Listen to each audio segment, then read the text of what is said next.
Have you ever associated your self-worth with your net worth?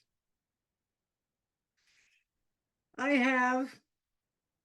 What an uncomfortable feeling. Well, now I'm working on taxes, and I realize that the last couple of years have been increasingly difficult financially. And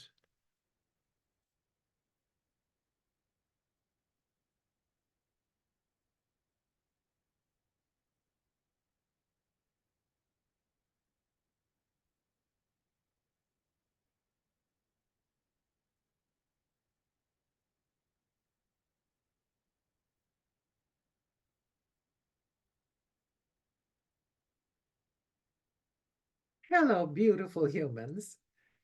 Have you ever equated your self-worth with your net worth?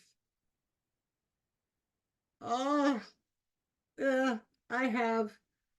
I have, and it just happened recently. And I thought, well, rather than keep this jewel of a realization to myself, I've made a couple of notes. They're right here, so I'll be looking at them.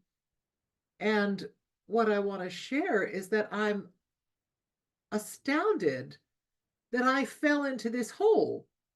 I thought, well, being basically a smarty pants, I thought I know better than that, don't I? Not necessarily. So how did this come about? I'm working on my taxes.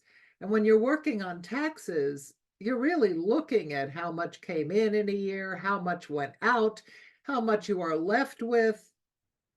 And oh boy, it's been a couple of years of ouch. Really, really discomfort, major discomfort. And I said, well, let me take a closer look at this because not only was I disappointed in the bottom line, I began thinking of myself as, well, you didn't do enough. This has been you just haven't done enough, and that's why you're in this situation right now. Why, factors like that do indeed exist because I was dealing with some other things in my life. That puts you in a position where finances and dealing with clients becomes a very, very difficult thing because what's in your face as a caregiver is so intense that you have to open up your hands and let go. That kind of letting go is not good for your bottom line. So there are a few things that I realized about this that I thought, yes, I want to share them with you. Is one, we become, when we're putting our self-worth outside of ourselves, we become outer directed. And what I mean by that is that our validation or our worth comes from looking at a bank statement, comes from what other people say about us, how we are viewed in the world. And one, that's not sustainable. I mean, you can't keep that up because one minute someone's going to like you, the next minute they're not. One minute it's going to be feast, and the next minute could possibly be famine.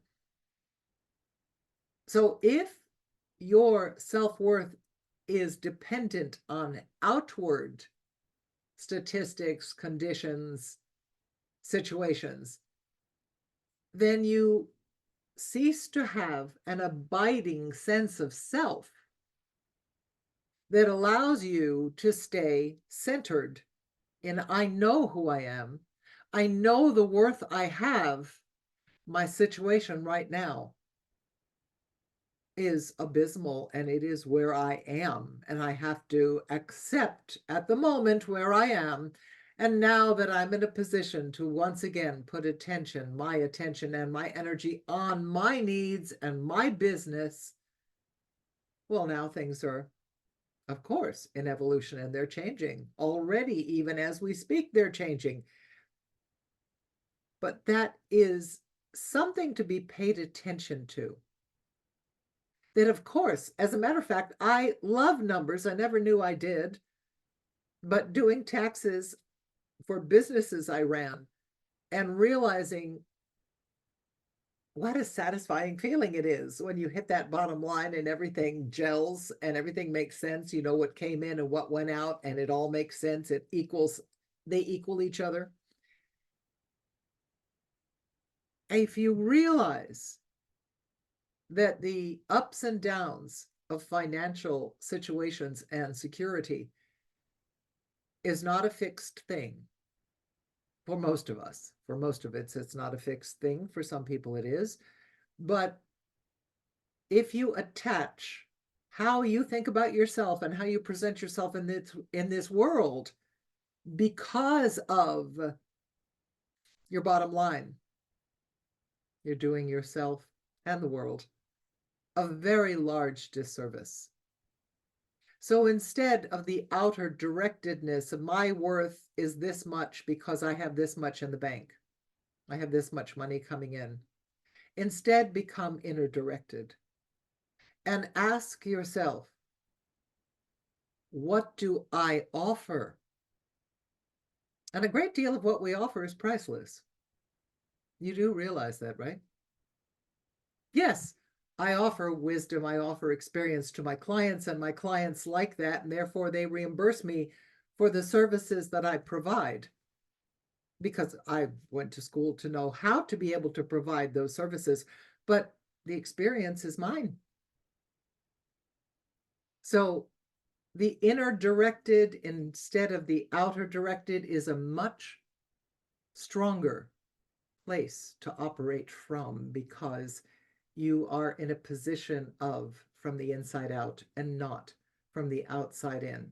What was the second thing I wrote down? Oh, this attaching your self-worth to your network is really bad for your mental health. Because once again, things fluctuate. They are not steady. And you are putting yourself down. You're depressed, you're anxious, which leads to low self-esteem. And when financial goals aren't met, you're feeling, well, I'm not doing a good job. Maybe what I'm offering isn't worth anything because nobody wants it right now. That's not the case. How are you presenting it? So know that how you react to your bottom line, one, you know that I'm all for acceptance. You have to accept where you are at this moment. When you know better, you'll do better. When you are able to put the kind of attention that your business needs on your business, things are definitely going to get better. But if you start thinking, oh, I'm not worth anything. I didn't do a good job. Oh, things are bad. I must be bad. It is this extension that goes on and that allows us to feel so badly about ourselves when sometimes it could be an economic situation over which you don't have a lot of control. So the first thing, as I say, is become, instead of outer directed, become inner directed. And secondly, understand that how you are observing and attaching certain kinds of importance to your net worth can affect your mental health. It can make you feel anxious and depressed. And that's not good for business. It isn't, is it? You know that. The more joyful you are, the more delighted you are to share the riches of your business, of your work, of your being, well, the more prosperous you become because you become magnetic. But the desperation, oh, desperation pushes everything away. I didn't mention that. Desperation, depression, anxiety, although we all go through it, but it's a deterrent to success. And finally, well, I wrote down dehumanization. Yes, and I agree with that. You're undermining yourself when you are equating your worth with a number. because the number is going to fluctuate, and that is not where your worth lies. The third element is you are detaching yourself from real fulfillment when all you're concentrating on is how much money am I bringing in. So it limits the perspective that you have on yourself. You're not taking the whole being that you are taking one aspect of your being. Because ironically, as a caregiver, I wasn't taking care of my being. I didn't have the energy. I didn't have the capacity to keep taking care of myself. That felt like an insurmountable obstacle, like I didn't have the energy. I didn't have the time. And then when my time and my energy and my focus was leaving my business, well, my finances were going down. So then I really couldn't take care of myself the way I needed to. So it's all interrelated, and you are disconnecting yourself from the things that really matter in life, meaningful relationships, the passion that you have, the contributions that you make to society, your values. Who are you as a human? And ironically, everything that I went through, which caused me to open my hands in desperation and just let go of my business, has enriched me as a human being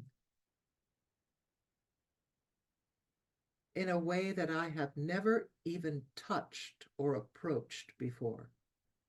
I thought that I knew, well, I did intellectually, I knew what unconditional love is. Of course I know what that is.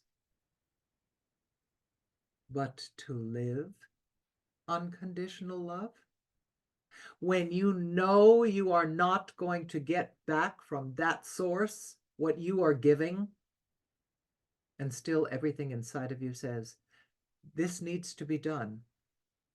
Right now, I am the person in this position. I'm going to do this no matter what. I know now, not only here, but here. I know what unconditional love is. And I know how hungry the world is for that. Darlings, please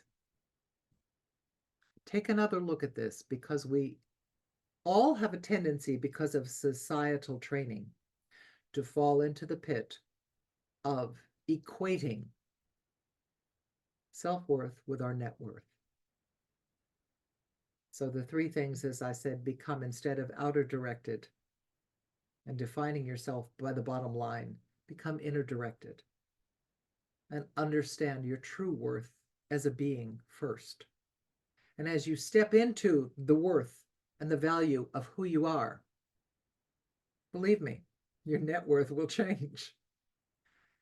And secondly, that if you don't pay attention to this very slippery slope of going down into this pit of, poor me, I'm doing so badly, surely I must be a bad person, surely I haven't done enough, this is bad, I'm bad, leads to depression, to anxiety, and you're dehumanizing yourself. You're measuring yourself by a bottom line, by a number.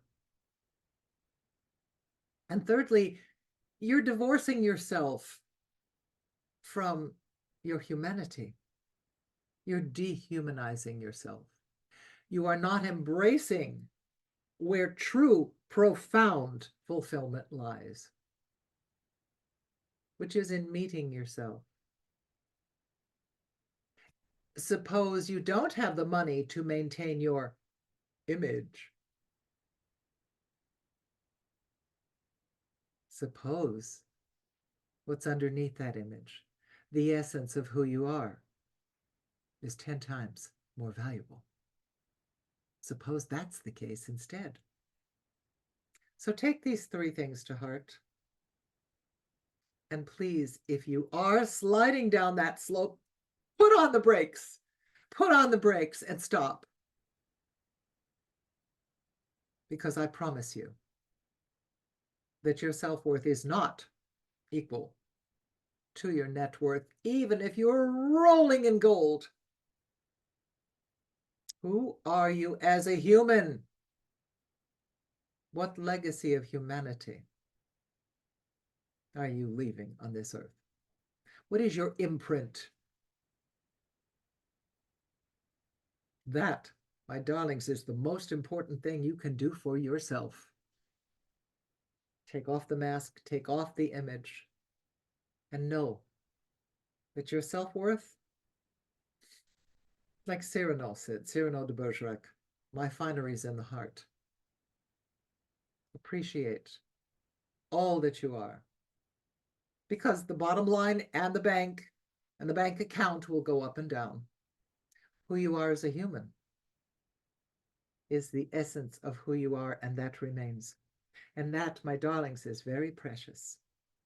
Very precious. That is where your worth lies. Right here. My finery's in the heart. All right, sweethearts. It is Audrey Firestone, speaker, author, coach, your own personal wise wild woman, coming to you, to the other wise women and the beautiful humans in this world. I'm so happy to be able to share this with you, and thank you for your precious time and your beautiful ears. And please subscribe to the channel, spread the love around, and hit the bell so you get notified when I put out another video. Again, Audrey Firestone saying ciao, and I'll see you later, alligator.